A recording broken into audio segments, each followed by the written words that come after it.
అందరికీ నమస్కారం. కేశినేని నాని ఒక అవకాశవాదానికి అసలు వీటన్నిటికన్నా అహంకారం. మనం చాలాసార్లు చూసాం. కేశినేని నాని ప్రతి ఒక్కరిని కూడా వివిధ సందర్భాల్లో నాతో సహా తోలనాడి తన అహంకారాన్ని చాలాసార్లు ప్రదర్శించిన తెలుగుదేశం పార్టీ నాయకులనే కాదు, స్వయాన తెలుగుదేశం పార్టీ అధినాయకుడు చంద్రబాబు నాయుడు గారిని, లోకేష్ బాబు గారిని తోలనాడిన సందర్భాలు చాలా ఉన్నాయి. అసలు కేశినేని నాని గారికి రాజకీయ పార్టీ అంటే తెలుసా? ఆయన చాలా సందర్భాల్లో చంద్రబాబు నాయుడు కానీ, లోకేష్ బాబు కానీ చాలా కించపరుస్తూ మాట్లాడాడు. ఏ విధంగా? అయ్యా బాబు ఒక ప్రైవేట్ లిమిటెడ్ కంపెనీ నడుపుతున్నారు అనేసి. అయ్యా, అసలు ఇది రాజకీయ వ్యవస్థ, ప్రజా సమస్యల పైన పోరాడే ఒక వ్యవస్థ. అది ప్రైవేట్ లిమిటెడ్ కంపెనీ కాదు. దానికి ఓనర్లు ఉండరు, సంరక్షకులు ఉంటారు. ముందు తెలుసుకోండి. మీరు 2 టర్ములుగా ఎంపీగా పనిచేసిన మీరు రాజకీయ వ్యవస్థ, ప్రజా సమస్యల మీద పోరాటానికి ఏర్పడిన సంస్థ, దానికి సంరక్షకులు ఉంటారే కానీ అది ప్రైవేట్ లిమిటెడ్ కాదు. మీరు కించపరిచి మాట్లాడటం నిజంగా మీ దాన్ని ఏమనాలి? మూర్ఖత్వం అనాలా, అవివేకం అనాలా, లేకపోతే మీ విఘ్నత అనాలా? ఈరోజు తెలుగుదేశం పార్టీ మీకు టికెట్ ఇవ్వరు అని తెలిసి బయటికి వస్తూ మీరేం మాట్లాడుతున్నారు? మీరు రౌడీలు వేసుకొచ్చారు విజయవాడ నుంచి. ఇక్కడున్న తెలుగుదేశం పార్టీ కార్యకర్తలను రెచ్చగొట్టి వాళ్ళని రౌడీలుగా తయారు చేశారు. మీరు కాదా చేసింది?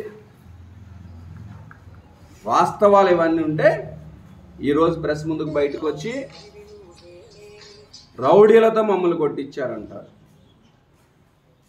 మీ తమ్ముడు పార్టీలోకి రాకూడదా?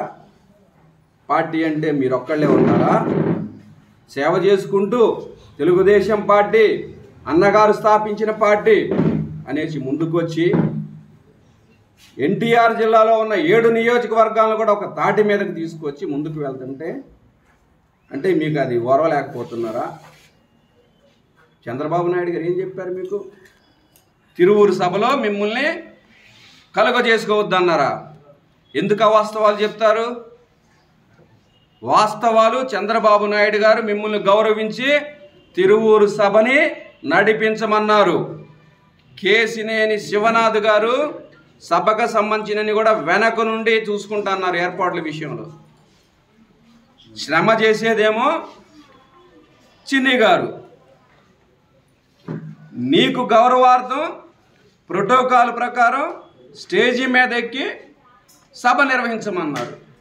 ఇంకంతకన్నా మీకు గౌరవం ఏం కావాలి? ఎంపీ ప్రోటోకాల్ ఇంకేదన్నా ఉందా? బయటకు వచ్చి మీరు అబద్ధాలు ఎందుకు చెప్తారు?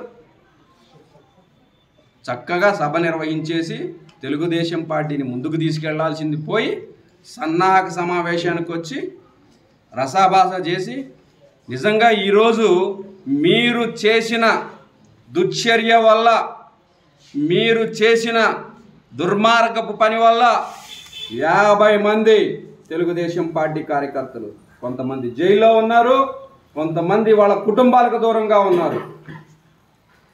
ఆ రోజు రెచ్చగొట్టి మీరు మాట్లాడకపోతే నేను బయటకు వచ్చి చేతులు జోడించి మిమ్మల్ని అడిగానా లేదా? మిమ్మల్ని చేతులు జోడించి నేను అడిగాను. మీరు ఎంపీ గారు మీరు చెప్తే వీళ్ళంతా కూడా మాట వింటారు, చెప్పండి అంటే నువ్వు చేసుకున్నదే కదా అనేసి ఇంకా రెచ్చగొడుతూ, ఇంకా వాళ్ళని రెచ్చగొడుతూ మాట్లాడితే ఏంటి? విజువల్స్లో చూపిస్తాను రాండి. మీరు అనేది ఏంటి?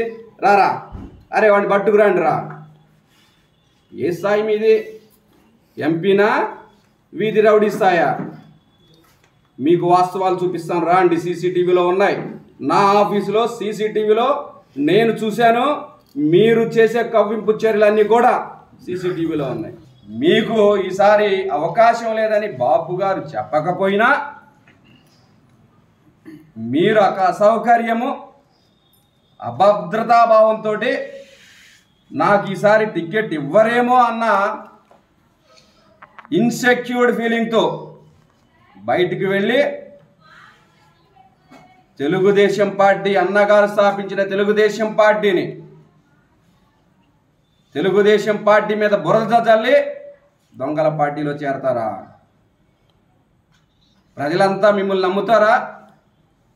చూద్దామండి. రేపు ఇంకెన్నో రోజుల్లో 3 నెలలు ఉంటాయి.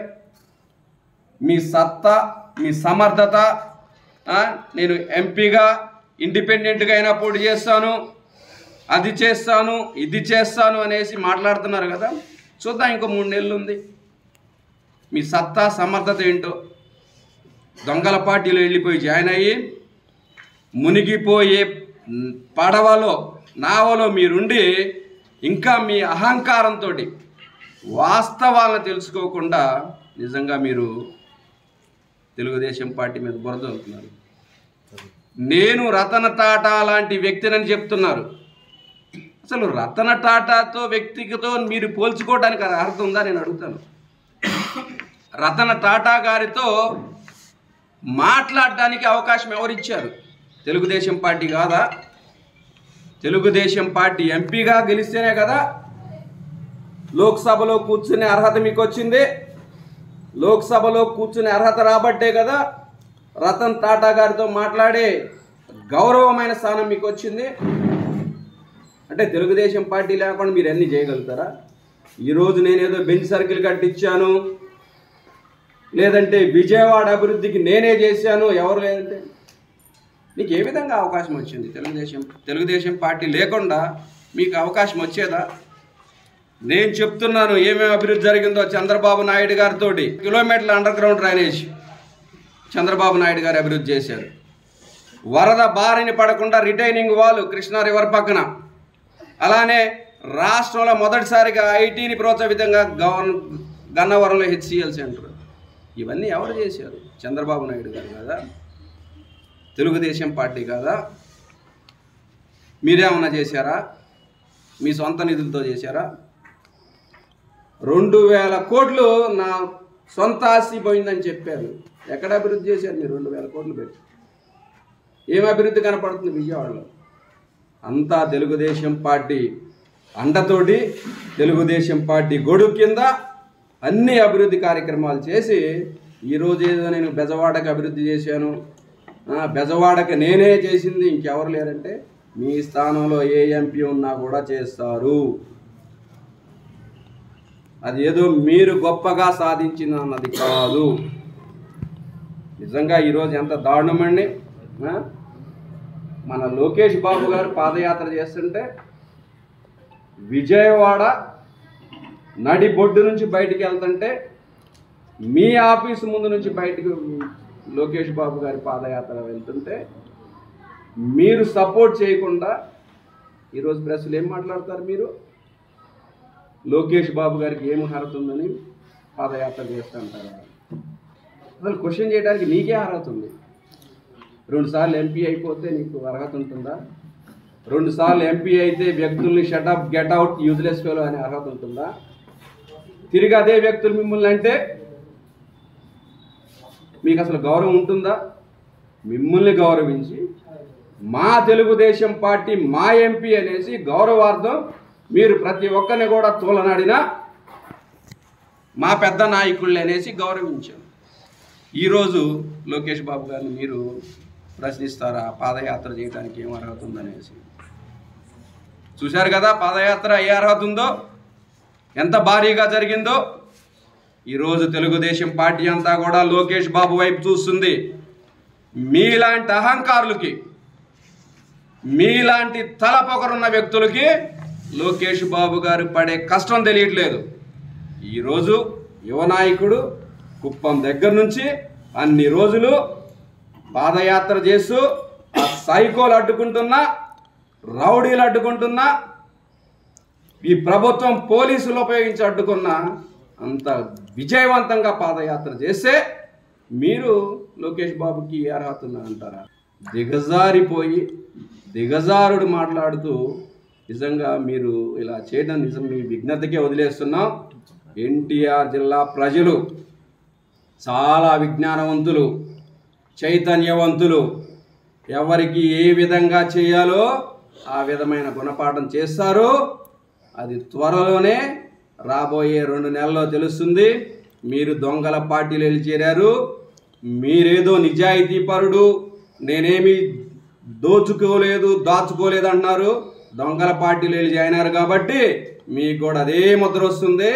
తప్పనిసరిగా ఎన్టీఆర్ జిల్లాలోనే కాదు, ఆంధ్రప్రదేశ్ రాష్ట్రం యావత్తు ప్రతి ఒక్కరు కూడా మీలాంటి వ్యక్తులకు, మరి ముఖ్యంగా వైసీపీలో ఉన్న నాయకులందరికీ కూడా తగిన బుద్ధి చెప్పే రోజులు దగ్గరలోనే ఉన్నాయనేసి పత్రికా ముఖంగా అందరికీ తెలియజేస్తున్నాను. మరిన్ని వీడియోస్ కోసం ఛానల్ ని సబ్స్క్రైబ్ చేయండి. లేటెస్ట్ అప్డేట్స్ కోసం వాట్సాప్ ఛానల్ ని ఫాలో చేయండి. అండ్ లింక్ డిస్క్రిప్షన్ లో ఉంది.